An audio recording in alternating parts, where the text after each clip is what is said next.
She is, I think, the mother of British tennis because of her involvement with women in Britain as well, and she was captain of the Fed Cup team until just recently. So, ladies and gentlemen, please welcome Judy Murray.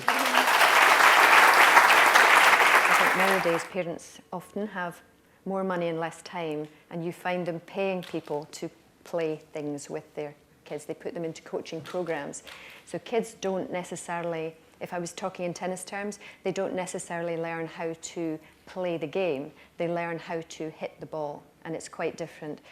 When she stops, when Serena stops, and if Sharapova disappears for a while or forever, we've lost two absolute box office superstars, not just for tennis, but in female sporting superstars. And tennis, women's tennis, will have to work very much harder to create the same level of interest that the Williams sisters and Sharapova, for example, created on behalf of our sport.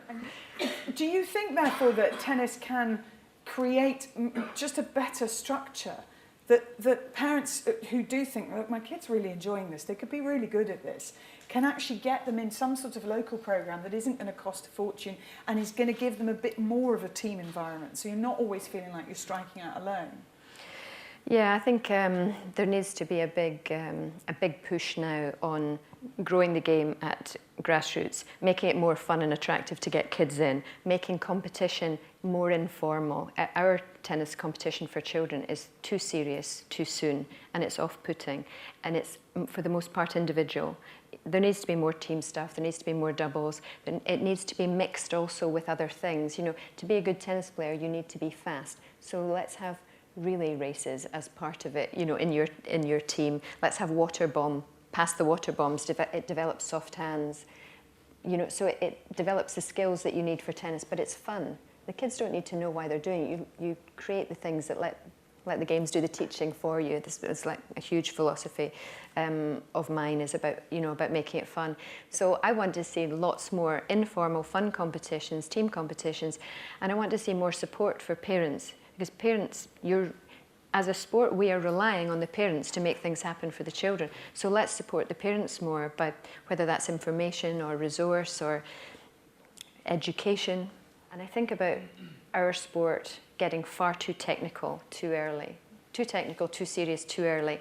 And I look at something like skateboarding and I think, I bet there isn't anybody who teaches skateboarding. And that is incredibly technical sport. But they all learn by copying each other or copying clips on YouTubes and things. But nobody's saying, oh, you have to get the angle like this, or momentum like this, or inertia here, and da-da-da-da. Nothing like that, because they are just playing and they're learning by copying. And I think we need to go back to that, because our sport's got too programmed. I mean, there's a lot of different sponsors involved in tennis, whether they're sponsoring events or whether they're sponsoring individuals.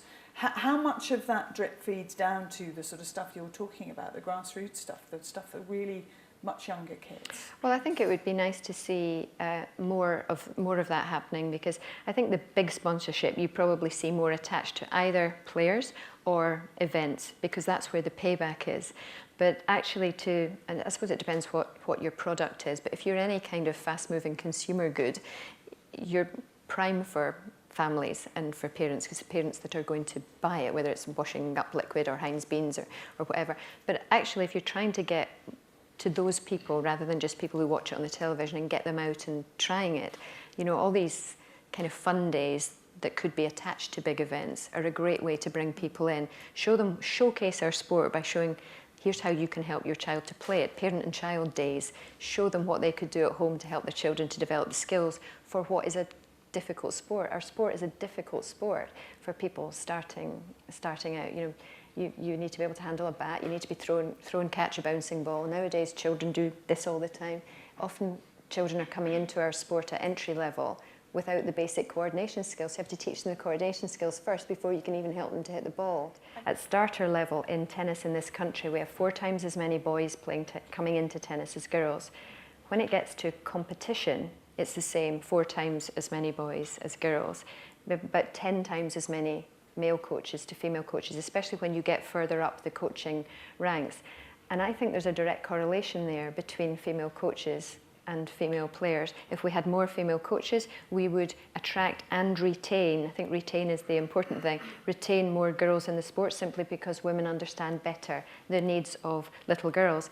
But to go further up the sport, you know, if we're talking about Fed Cup, which I captained the British team for almost 5 years, and I love the team competition. I love all the tactical analysis, you know, the battle plans for who you're going to play against, which is harder to do in an individual event because you don't know who you're playing until the night before, whereas in a team event you can prepare weeks in advance for who you're going to play against.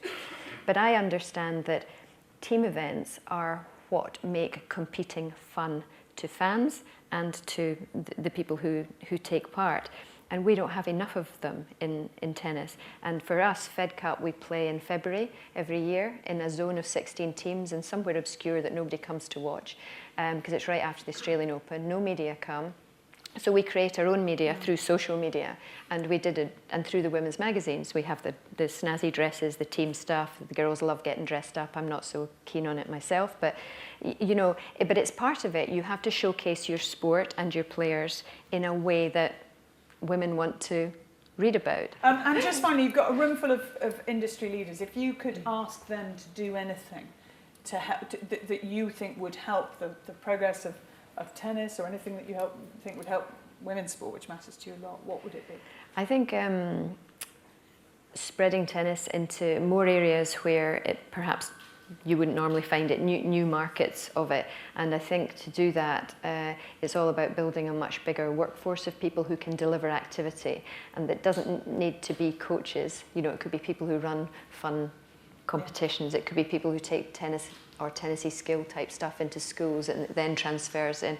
But I think that the key is in getting more people delivering. It's not about doing one-offs and kids coming in and having a great day or a great series of 5 days and then that's it. It's actually about getting more people understanding how to deliver our sport, how to make it fun. So I say invest in people to make the right activities happen, to make our sport more fun, more attractive to many more people. And on the girls' side, for sure, we need to target the women workforce. And I purposely don't say coaches because I look back to when I started playing when I was little, and we didn't have coaches.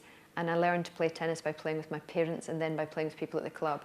I never had an individual lesson in my life because it just wasn't the thing then.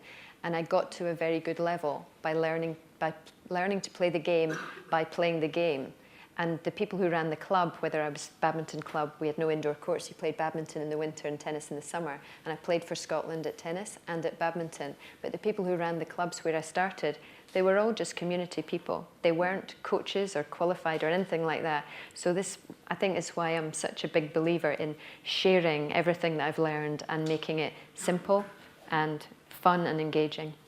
And she does it with great commitment and great energy, ladies and gentlemen. Judy Murray.